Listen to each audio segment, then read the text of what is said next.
골로새서 3장 12절에서 17절 말씀.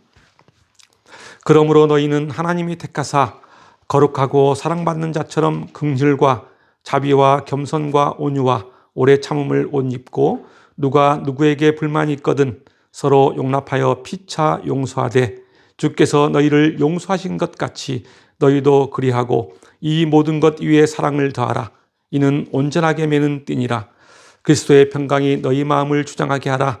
너희는 평강을 위하여 한 몸으로 부르심을 받았나니 너희는 또한 감사하는 자가 되라.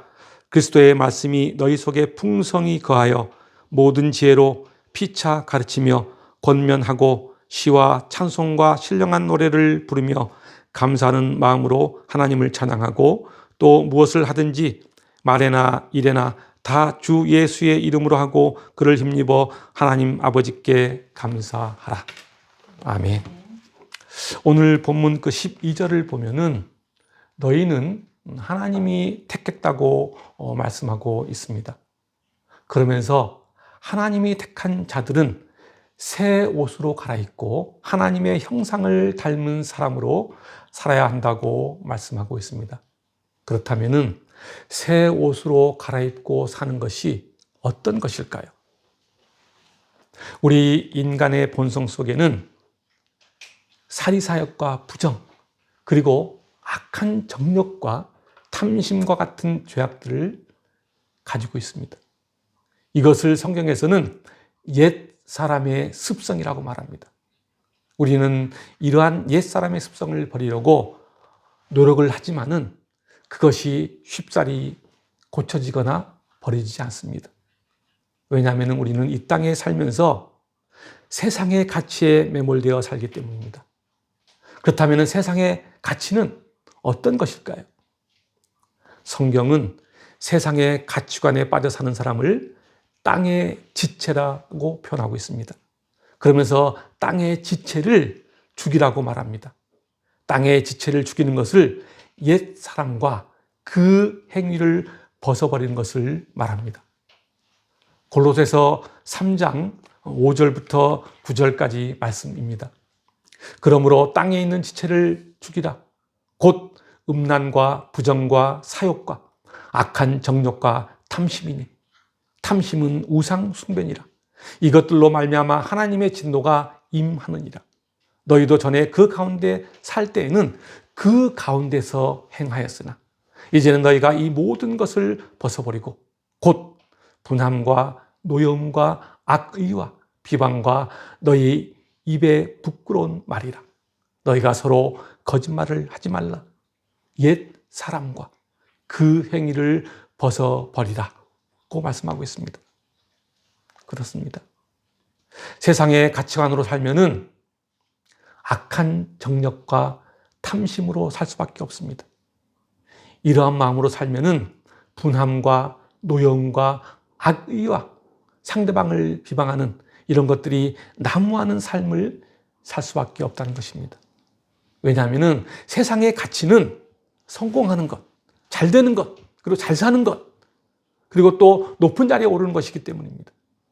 그러나 옛 사람과 그 행위를 벗어버리고 새 사람을 입는 자는 오늘 본문 12절부터 14절 말씀처럼 하나님으로부터 새롭게 하심을 입은 선택받은 자이기에 그들은 긍휼과 자비와 겸손과 온유와 오래 참음의 옷을 입고 살아가게 되는 것입니다.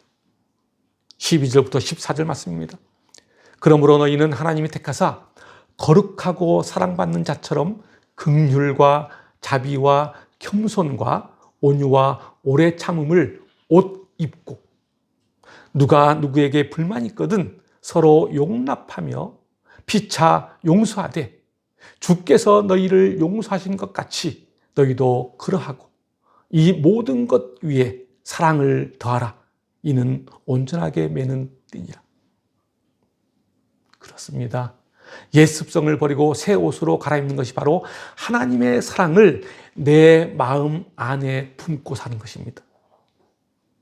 하나님의 사랑을 내 마음속에 품은 사람은 오늘 본문 12절 말씀처럼 긍휼과 자비와 겸손과 온유와 오래 참음이라는 새 옷을 입게 된다는 것입니다. 여기서 말하는 이 옷은 사람의 행실과 성품을 비유적으로 말하는 것입니다. 실제로 초대교회 성도들은 세례를 받을 때 이것을 기념하기 위해서 낡은 옷을 벗고 새 옷을 입었다고 합니다. 이것이 당시 교회의 관습이었습니다. 왜냐하면 낡은 옷을 벗고 새 옷을 입으면 깔끔하기도 하지만은 경건한 사람으로 보이기 때문이었습니다. 우리도 마찬가지로 평상복을 벗고 새 옷으로 갈아입으면 왠지 모르게 평상시와 다르게 행동하려는 경향이 있습니다. 다른 사람의 눈을 의식해서 평소와 다르게 보이려고 노력하게 된다는 것입니다. 예나 지금이나 사람을 외모로 판단하려는 경향이 많습니다. 이런 예화가 있습니다. 조선시대 황희정승이 허름한 옷을 입고 길을 걷다가 배가 고파질 무렵에 잔칫집 앞을 지나가게 됩니다. 그래서 그 잔칫집에서 한술 얻어 먹어볼까 하고 그 집에 들어가려고 하니까 하인들이 대문 입구에서부터 막았다고 합니다. 정승은 배가 고파서 그러니 욕이나 하자고 해도 하인들은 막무가내로 정승을 막았습니다. 그리고 시일이 얼마 지난 후 그 집에서 다시 잔치가 열렸을 때 황희정승은 사모관들을 갖춰 입고 찾아갔습니다. 그랬더니 하인은 말할 것도 없고 주인도 버선발로 달려나와서 맞이하면서 맛있는 음식을 차려 내왔다고 합니다. 그러자 황희정승은 잘 차려진 음식을 먹지도 않고 음식을 자기의 옷 속으로 집어 넣었다고 합니다. 이를 보고 그 자칫 주인이 이상하게 여겨서 그 이유를 물으니까 황희정승은 이렇게 대답합니다. 이전에 내가 허름한 옷으로 찾아왔을 때는 나를 거들떠보지도 않더니 오늘은 귀한 대접을 하는구나. 모두 내가 입은 이 옷 덕택이니 이 음식을 먹을 자격은 이 옷에 있다 라고 말했다고 합니다. 그렇습니다. 우리는 사람을 외모로 보고 판단하는 경우가 많이 있습니다. 그것은 마치 수박의 겉만 보는 것과 같습니다. 사람의 외양이 보기 좋다고 해서 그 사람이 훌륭하거나 좋은 사람이라고 할 수 없습니다. 외양이 멋지고 번드르르 해도 이에 걸맞는 행동이나 태도가 없으면 마치 회칠한 무덤과 같습니다. 그 사람의 외모나 또는 가문, 학벌이나 그 사람이 가지고 있는 그런 것들을 보지 않고 내면의 선함으로 나타나는 아름다운 행실을 보아야 한다는 것입니다. 하나님이 택한 거룩한 백성들은 겉과 외양보다는 먼저 말씀의 진리로 내면의 아름다움을 가꿔야 합니다. 세상이 추구하는 땅의 것이 아닌 하늘의 신령한 것들로 자신의 내면을 채워야 합니다. 그럴 때 하나님 앞에서 값진 것을 얻게 된다고 성경은 말씀하고 있습니다. 베드로전서 3장 3절과 4절 말씀입니다. 너희의 단장은 머리를 꾸미고 금을 차고 아름다운 옷을 입는 외모로 하지 말고 오직 마음에 숨은 사람을 온유하고 안정한 심령에 썩지 아니할 것으로 하라. 이는 하나님 앞에 값진 것이니라. 여기서 말하는 하나님 앞에 값진 것이라는 말은 하나님께서 커다란 가치를 부여하신 것을 말합니다. 그렇습니다. 진정한 아름다움은 외모가 아니라 내면에 썩지 아니할 성령의 거룩함을 입는 것입니다. 여러분 모두에게 이러한 성령의 거룩함이 넘치시길 소망합니다. 오늘 보면 13절을 보면은 주께서 너희를 용서하신 것 같이 너희도 그러하라 고 말씀하고 있습니다. 그러면서 14절에서 그 위에 사랑을 더하라고 말씀합니다. 이 말을 한마디로 이야기하면은 용서와 사랑에 대한 이야기입니다. 기독교에서 사랑과 용서의 대표적인 사람이 바로 손양원 목사입니다. 그는 사랑의 원자탄이라는 별칭을 가지고 있는 분입니다. 1948년 발생한 여순 사건 때 일입니다. 여수와 순천에서 발생한 좌익과 우익 사이에서 벌어진 동족 상잔의 민간인 학살 사건이 바로 여순 사건입니다. 당시 손양원 목사의 두 아들인 손동인 씨와 손동신 씨는 우익 성향의 기독 학생회 활동을 하고 있었는데, 이를 안 좋게 보던 반란군 세력이 손양원 목사의 두 아들을 기독교인이라는 사실을 빌미로 삼아서 두 사람을 총살하고 맙니다. 이후 반란이 진압된 후 반란군 인사 중 한 사람이 손 목사 그 아들 두 형제를 살해했다고 자백하자 살해한 사람이 사형이 처해지기 직전 손양원 목사는 그 사람을 용서합니다. 자신의 두 아들을 죽인 원수 같은 사람을 용서한 것뿐만 아니고 심지어 그 사람을 자신의 양자로 삼습니다. 용서하고 사랑으로 그를 감싼 것입니다.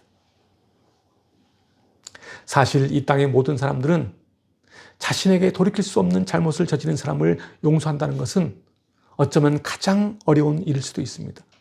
보통 사람에게는 참으로 벅찬 일이 바로 용서하는 것입니다. 그래서 실수는 인간의 일이요 용서는 신의 일이라는 말이 있는 것 같습니다. 그러나 우리가 용서한다는 것은 결코 불가능한 것은 아닙니다. 오늘 본문을 보면은 우리에게 이러한 용서의 차원을 뛰어넘어 사랑을 더하라고 요구하고 있습니다. 왜냐하면은 주님께서 너희를 용서하시고 사랑하셨기 때문입니다. 하나님의 사랑을 우리 안에 품면은 우리의 성품은 온전해지고 주님을 닮은 인격을 소유하게 됩니다. 인간적인 노력이나 열심으로는 할 수 없습니다. 하나님의 성품이 자연스럽게 우리 안에 담겨져야 합니다. 그럴 때 우리는 원수 같은 사람일지라도 비로소 용서할 수 있는 것입니다. 이것이 바로 하나님의 사랑으로 완성된 용서입니다. 이러한 용서와 사랑은 우리를 천국의 소망으로 살게 합니다. 더 나아가 평강의 마음을 얻게 해서 우리로 하여금 이 땅의 삶을 천국의 삶으로 살게 만든다는 사실입니다. 오늘 본문 15절을 보면은 그리스도의 평강이 너희 마음을 주장하게 하라고 말씀하고 있습니다. 그리스도로부터 오는 평강이 우리를 지배하고 통치하도록 하라는 이야기입니다. 다시 말하면은 우리의 마음을 주님께 맡기고 주님이 우리 마음을 주장하시면은 우리가 살고 있는 이 순간이 천국의 삶이 된다는 말입니다. 왜냐하면은 천국은 곧 그리스도의 통치인데 그리스도께서 이 땅에 오신 것은 하늘의 평안을 주기 위해서 오셨기 때문입니다. 요한복음 14장 27절은 이렇게 말씀하고 있습니다. 평안을 너희에게 끼치노니 곧 나의 평안을 너희에게 주노라. 내가 너희에게 주는 것은 세상이 주는 것과 같지 아니하니라. 너희는 마음에 근심하지도 말고 두려워하지도 말라라고 말씀하고 있습니다. 그렇습니다.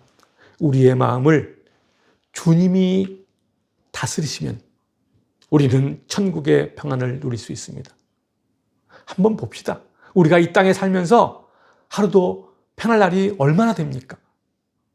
하루도 바람잘 날이 없습니다. 매일매일 새로운 일들이 벌어집니다.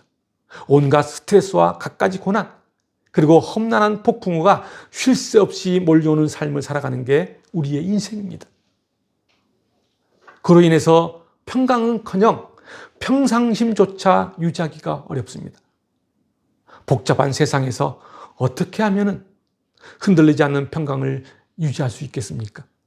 도저히 불가능해 보입니다. 그것이 우리의 인생이라며 좌충우돌하며 살아가는 인생들이 이 땅에는 너무나 많습니다. 그러면 그럴수록 음침한 사망의 골짜기에서 벗어나지 못하고 불안과 두려움에 쌓여 어려운 상황은 조금 더 나아지지 않습니다. 하지만 진정으로 주님이 나와 함께 하신다는 것을 믿는다면, 주님이 내 안에 살아 있다는 것을 확신한다면 우리는 어떠한 상황 속에서도 평안을 누리며 안심할 수 있습니다. 그러므로 복잡하고 어지러운 세상을 보지 말고 늘 나와 함께 하시는 주님을 바라보아야 합니다. 그럴 때 우리 삶에서 오는 그 스트레스와 불안으로 흔들리는 세상 속에서도 우리는 평안을 누리며 안심할 수 있는 것입니다. 빌립보서 4장 6절과 7절에서는 이렇게 말씀하고 있습니다.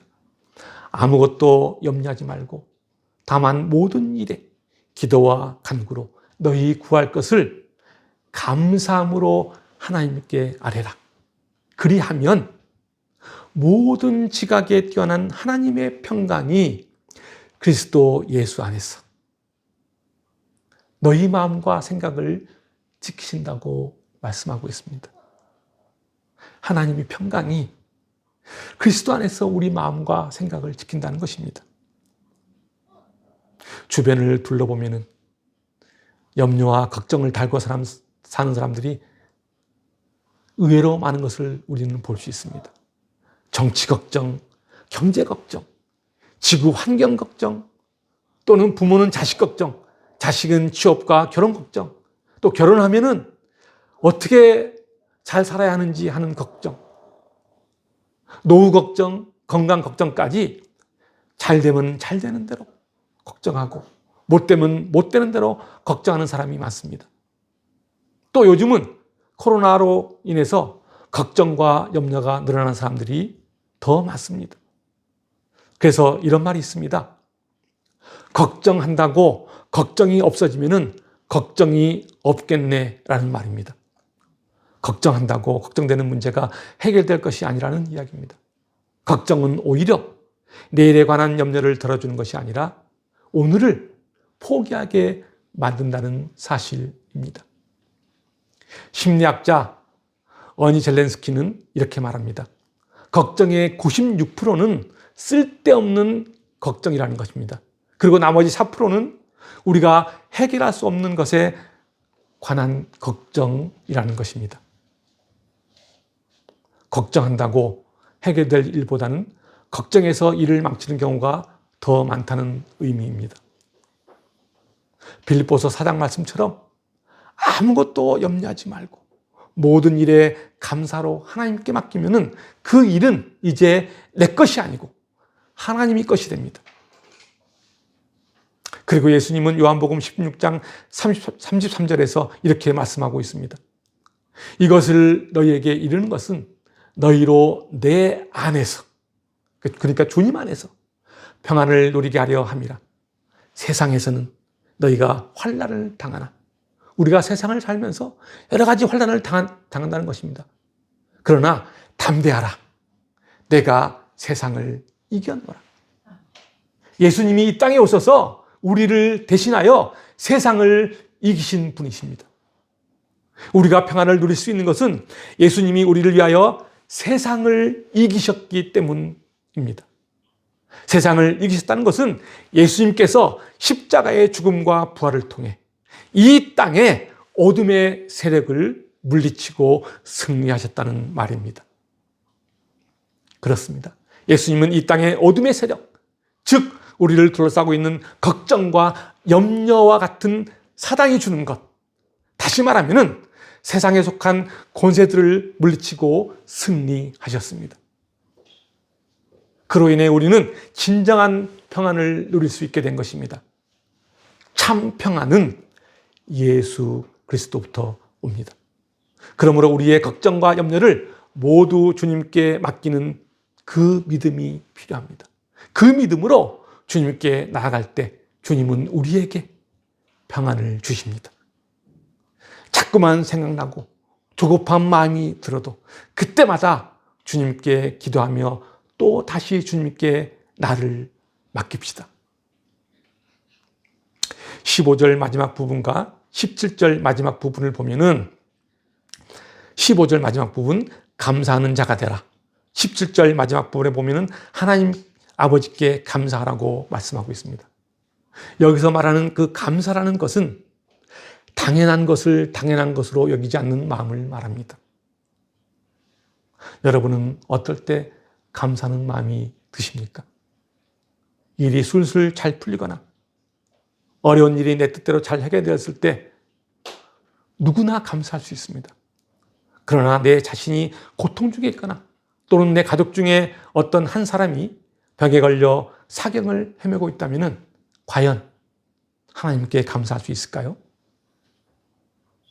감사하라는 오늘 본문은 내 힘으로 억지로 감사하는 것이 아니라 그리스도의 힘으로 감사하라는 것입니다.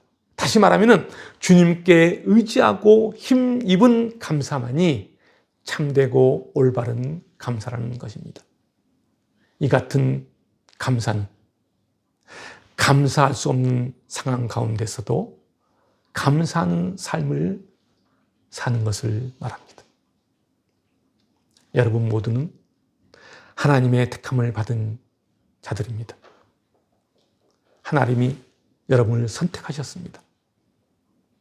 하나님의 택함을 받은 자들은 자신의 내면을 세상에 속한 것이 아닌 하늘의 신령한 것들로 채워야 합니다.